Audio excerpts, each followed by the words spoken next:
Welcome everybody back to Minecraft Map Review. Today we're going to be reviewing a map called False Dreams. Now False Dreams is a horror map made by a group called Quantum, and the map version is for 1.16.2 designed for single player. Now False Dreams, like I said before, is a horror map, and overall, it's got a pretty decent story, and I won't be spoiling anything here, but I think there are a few parts that were really incredible, and there were a few parts that really needed to be changed. So let me dive on into my specific thoughts. First, we got the aesthetic of the map. I actually didn't really like the resource pack that much. Maybe it's just because it's a hyper-realistic pack, but I think the textures kind of clashed against each other and didn't work too well. The build itself was alright. Nothing to get excited about, but nothing bad either. The part that really hurt this map was the darkness, and there was just way too dark at points. I could literally not see the build. Like, I couldn't see the map. I was just walking in pitch black, feeling around for walls, and I had to even use F3 and change my perspective to figure out which direction I was supposed to be walking at certain points. However, what carried the aesthetic of this map was like the sounds. The audio of this map was insanely good. The soundtrack, the music, everything was so good. So yeah, there was a lot of negatives and a lot of positives for aesthetic. I think they all balanced out to be about average, I would say. Polish of the map. Now, the map, I didn't find any really particular bugs, and everything seemed to work as intended. There might have been a few little spelling things here or there, but overall, the polish was very solid. Next, we got the purpose of the map. And the purpose of the map is to, be a horror map, to scare you, to get you a little bit invested in the story, get you spooked, get you freaked out. And I did definitely experience that while playing this map.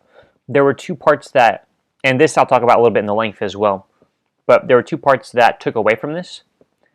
Besides the darkness. The darkness also took away from the purpose because it's hard to be scared when you literally just can't see anything and there's not going to be a jump scare because you're just walking around.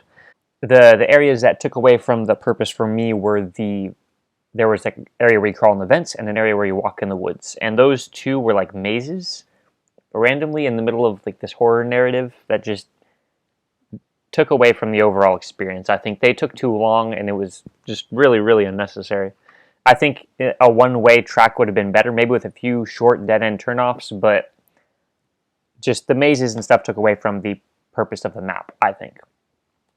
And that'll segue straight into length, because the two mazes were my big complaints with length. Everything else was perfectly fine, but the mazes just took too long and weren't scary at all, and not even really that fun or interesting mazes. They just walk around until you find the way out, and not too aesthetic either in any of the two mazes. Lastly, we got the enjoyment of the map, and I did enjoy this map. This is a good map. The main thing for me was the darkness that brought down the enjoyment. I couldn't see for a large portion of the map, but I think the story overall was pretty funny. The main character, it just really needed to like bring a water bottle or something with him when he goes to the hospital. I don't know, man. I don't even remember exactly how he got there. Probably like a car crash. But yeah, it's just the map overall. I enjoyed it quite a bit, but there were a lot of parts that detracted away from my enjoyment. So overall, I do think this is a very well-designed map. I think there's a lot of good design choices and a lot of excellent things, such as the audio. The audio here is top quality, but there are also a lot of parts that bring it down, and that leads me to the iron rating this map gets. Very solid map. I think if it had eliminated a few of the problems, it could have been easily a gold map. This map is really good, but there are a lot of parts that detract from the map. Thank you all for watching, and I hope to see you all in the next review.